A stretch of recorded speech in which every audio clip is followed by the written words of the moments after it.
Welcome and thanks so much for joining us here on the Owatonna Today Show. I'm Deb Gillard, your host, and today is Wednesday, May 23rd. You are with us either on the internet, wherever you have found us. We, of course, are out there. We have a Facebook page.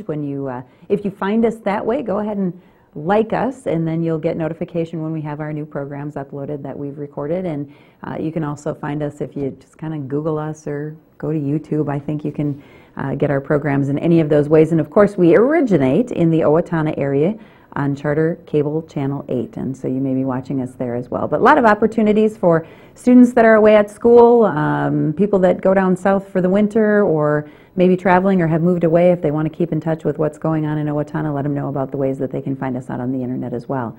And we always look for information from you too. We look for events that are going on in the community. We pass those along at the end of our program, and we do get some of our ideas and for guests and show topics from our viewers as well. So please take note of our cell phone numbers and email address on the screen throughout the course of the program, and we're always happy to hear from you.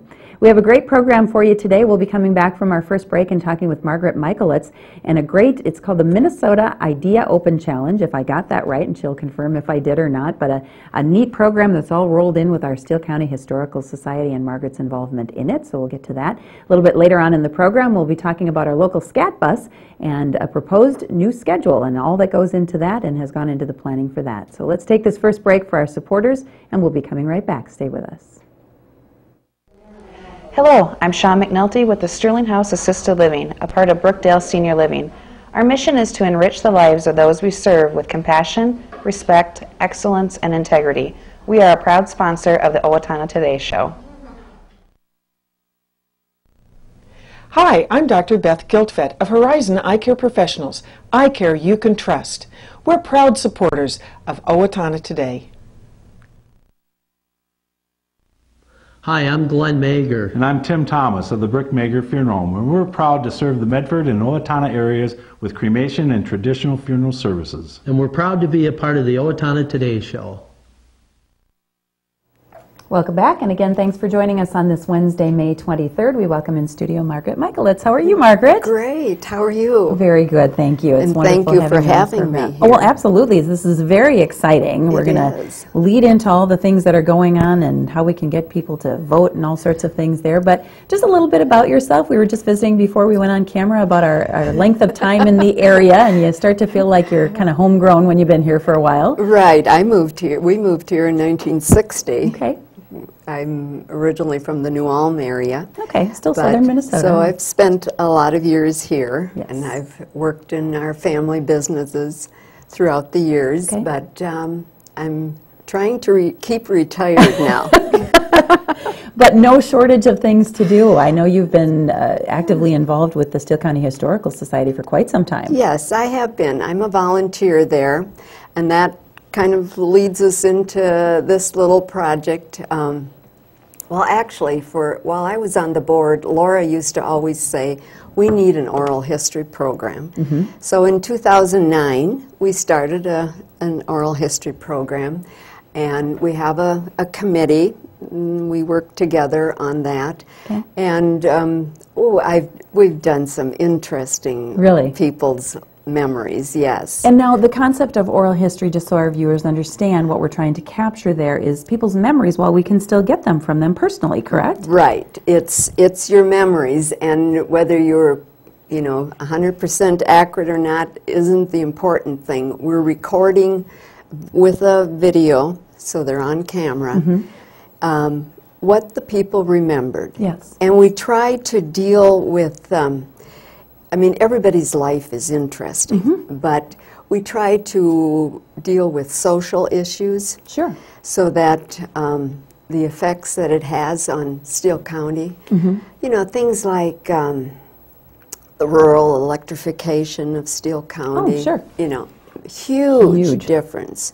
Rosie the Riveter, yeah, which was really the beginning of a different family life. Mm-hmm. Now women were leaving the home to work. Into the workforce, yeah.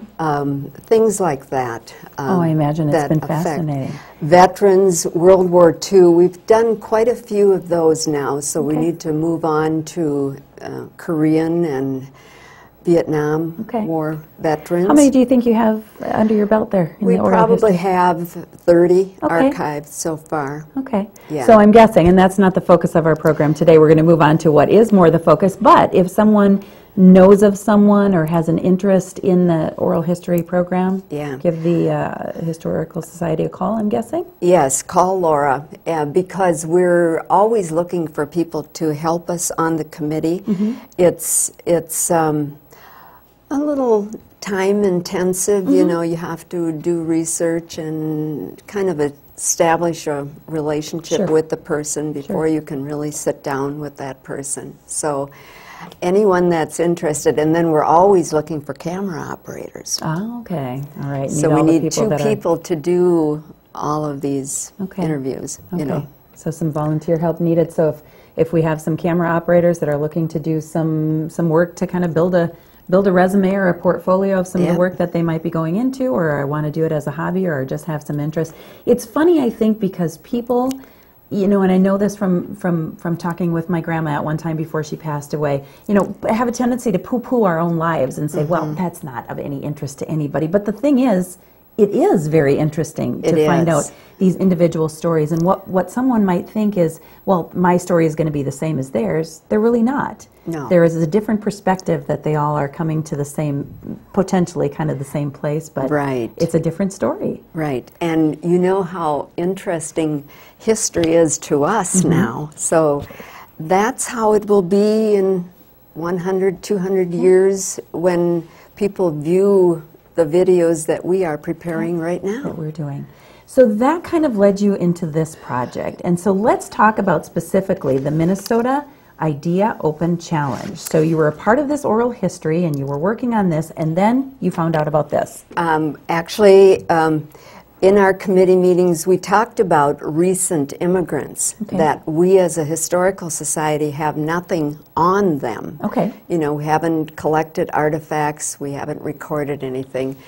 And I found that to be a real interesting topic. So I jumped into that, and about February probably, I Googled cultural diversity, and I came up with this contest sponsored by 4 different foundations and through the Minnesota Idea Open. Okay. This is actually their 3rd challenge. All right. They have done 2 others. The first one was on water issues and the second one on obesity. Okay. So they're trying to also, Interestingly diverse topics as well. yes, and to engage the public into thinking about the important issues of the day. Okay.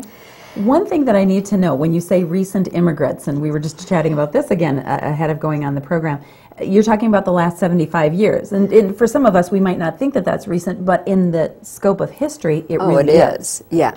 I mean, it's like it's 2 generations probably, but it's still quite recent. Okay. So So then what anyhow, happened once you found out about it? Well, when I saw the contest, I thought, oh, this is just made for me. So immediately it said, type up or send an essay of 250 words or less. Okay. I did that immediately. I think I was one of the first. I See, was do so eager.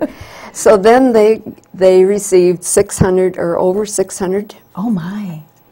applicants, and narrowed it down to 25, which I made, and then my idea also made the cut for the top 5. The top 5 now, finalist. Finalist. Well, semi-finalists. They're called finalists now. because each of us will win something. Okay.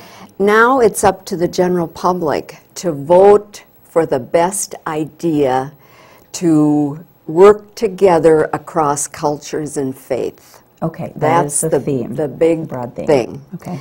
So there's 5 finalists. The top 3 will receive $15,000 for their organization, Amazing. and the other 2 will receive $5,000. Okay. So the Historical Society will get some money, but I'm just appealing to everybody to vote for the idea, because We want the 15. $10,000 is a lot of money. It is to make a difference. Now, I have to tell you, I was doing a little research before talking to Margaret, and I said, okay, well, I'm going to go vote. So there are 2 ways to vote. There's a way to, and we see it on the screen there right now. you can go to that MinnesotaIdeaOpen.org Challenge 3 or text history. So either the two ways. I happen to be on the computer. I went on, and it was pretty simple. There might be some that would say, okay, I had to put in my name, my username, I had to set up an email address. I voted, then it kicked back something to my email, and I had to confirm that, yes, it was me that voted. And that was basically all I had to do. It was not complicated at all, very, very simple. Right. So I've got to vote for you, Margaret. Okay. I'm one. We need a lot more. And I'm encouraging people to just send the website then to all of their friends. It's, like you say, it's relatively easy. It may be a little challenge, but stick with it and it'll work. Right, and we were joking a little bit before too, if you're not quite sure how to navigate that and texting is not something you want to do, but you're on there, I said grab your child or your grandchild, they'll help you with it, and it's really a piece of cake. We do want to get those votes in. I'm sure the others are all kind of politicking for theirs, if you will, and lobbying for theirs to be voted for as well. Because I'm the only person from outside of the metropolitan area, yes, so I did notice. They've got a lot of people to draw on. And so I'm counting on every Steele County resident to somehow or other contribute a vote to, so that we can win the $15,000 for the Historical Society. Well, it does a couple of things in my mind. It acknowledges the great work that you've done so far and that you're doing with this particular project with the recent immigration, and not only that, but overall the other oral histories. Also brings great funds into our Steele County Historical Society. So it's wonderful. And the deadline is May 25th. That's so Friday, that's guys. Friday. Yeah, we're talking to you on Wednesday. So if you're seeing this in whatever way, shape, or form, you want to get on there by Friday, May 25th, and take care of that. Well, you've done some amazing work, and we're going to encourage everybody to do that. I think I'm going to pop it on my Facebook page and just encourage people to get the link off of there and go sign up and vote for you. And if you want to do the same, and again, like Margaret says, send the link to other people, get them to go on and vote. We're going to wish you the very best of luck to making it into the top 3 and earning that $15,000 for our Steele County Historical Society. But congratulations on making it thus far. I had no idea that there were 600 plus and that you've been selected from all of that, so that's a great honor in and of itself at this point. So, and thank you for having me again, and thank you for voting for me, for the idea. And we shall continue the good work, Margaret. Thanks so much for joining us. We'll hope to hear good things about the results, okay? We'll take a break for our supporters, and we'll be right back. I'm Diane Wilson of Profinium Financial, the bank that helps you achieve your financial dreams. Profinium Financial is proud to be a supporter of the Owatonna Today Show. Hi, Ann Plaskanko here from Senior Place. Senior Place has new hours. Mondays and Fridays we're open 8 a.m. to 4 p.m. Tuesdays, Wednesdays, and Thursdays from 8 a.m. to 8 p.m. Participate in Zumba Gold, Bike Club, table tennis, computer classes, speakers, and much more. Don't forget the Senior Place Partnership Program with 39 businesses giving discounts and incentives with your Senior Place membership card. Membership is only $35 for the year, which comes to just $3 a month to be a member. Consider joining us today. Hello, I'm Matthew Camp, the new plastic surgeon at Mayo Clinic Health System of Owatonna and Albert Lea. I trained in medical school at Wake Forest in North Carolina and completed plastic surgery training in Southern California at Loma Linda. Plastic surgeons provide a wide range of aesthetic and reconstructive surgery. We operate from head to toe. I look forward to meeting you. Hi, I'm Brenda Bednar with Summit Mortgage, and I'm a proud supporter of the Owatonna Today Show. I needed more than just another dead-end job. I wanted a career, so I expressed myself. With the kids off to college, I decided it was time for me to go back to work and express myself. Express got me in touch with some really great companies. Now, I'm on my way to a great career. Express Employment Professionals is in contact with thousands of companies in need of quality employees. Come in now and get the job you deserve. Express yourself today. Welcome back, and thanks again for joining us on this Wednesday, May 23rd. And we welcome in studio a couple of representatives that are going to be here talking with us about our SCAT Bus, and we have Melinda Skalicky. How are you, Melinda? Good, thank you. How are Good. you? Good, thank you. And Troy Klecker. How are you, Troy? Good. How are you, Deb? Good. Troy's been on the program before. Melinda has not. So let's get to know you just a little bit, Melinda. Okay, Your sure. role is at the county? Yes, I work for Steele County Human Services, and I am the transit coordinator for the SCAT program. Okay. Born and raised here in the area? Yeah, born and raised, Owatonna. Okay. So. I had to make sure of the pronunciation. We were joking a little bit about Skalicky or Skalicky. It's Skalicky in this area, and I learned that a long time ago. Right. So, okay. Well, the SCAT Bus, let's talk a little bit about it historically. It's been around for how long now? Since 1997. Okay. And when it was formed, it was kind of a coalition, a group of people that were looking to re-implement public transit within Steele County. Apparently there was a bus service in the 70s, maybe. Okay. And so then it was kind of tossed around where it was going to belong and ended up in Human Services. So we're one of the unique counties in that it's housed in Human Services. Okay. Most other transit programs are either independent or they're with the city or various other functions. So Okay. We decided to do things a little bit differently. right, we're not completely unique. I think there's about 3 other counties. Okay. So okay, but not too many. And then it probably went through some changes over time. I think, and one of the things we're going to be talking about today is a proposed regular route. Correct. If I'm not mistaken, when it first started, there was a route. Well, we've done dial-a-ride service Okay. predominantly. So in 1997, they started with 2 buses that were dial-a-ride only. Okay. In 1999, they introduced a route that was primarily geared towards retail. All right. So they had regular service out to the Medford Mall and through downtown, and that route was halted in 2003. Okay. And so in looking forward now, we're looking for where we can help the most people. Mm-hmm. So we're gearing the route towards primary fundamental needs. So education, well, not necessarily education, but work, employment, medical, and then primary needs like groceries and getting to where you need to be. Okay. And I would guess that obviously our patterns are things that we do in and around the county have dictated some of what you've looked at, and maybe those dial-a-rides were showing up that they were kind of all going to the same places or things like that. Is that what sort of prompted the discussion? Absolutely. I think initially what prompted the decision to look towards a route was the pressure from our funding sources, which we're 80% federal and state funded, and that is funneled through MnDOT. Mm-hmm. And annually we apply for a grant that gives us that funding, and then 20% of our funding comes from the county level. Okay. So when I began with the program, which was December of 2010, our MnDOT project manager, and that's who we report to, came to me immediately and said, you really need to work to improve the performance of your system because our ridership has been declining steadily since about 2006. Okay. So we were and you running... said, gee, thanks. Okay. Yeah, I was like, welcome to transit. Here we go.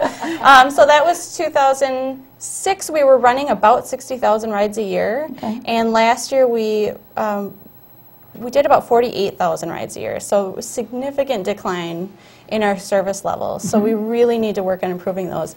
And through their vast experience in the state of Minnesota, they suggested ever so gently that a route would probably be a good choice for us. Okay. So we've spent the last year and a half really doing a great deal of research as far as what the community needs are. And so the first part of that was a 3-month pinning project to determine where we go today regularly, at what times of the day, and how often. Okay, so if I'm thinking of it, I'm thinking pins on a map. Is that what it is or not? In the past, it would have been, yes. Okay. Now we were able to benefit from our GIS technology, I'm sure, has taken the place of pins on the map. But okay. I mean, Excel really was the pins on the map were in Excel, and then our GIS department was able to pull those onto a map for us and really show, you know, the broad spots all over the county where we're really spending time. Okay, and that's kind of where, Troy, now we're going to let you jump in and talk about that route development. And so we're going to segue right into you as far as what all that has entailed here in the last, couple of years?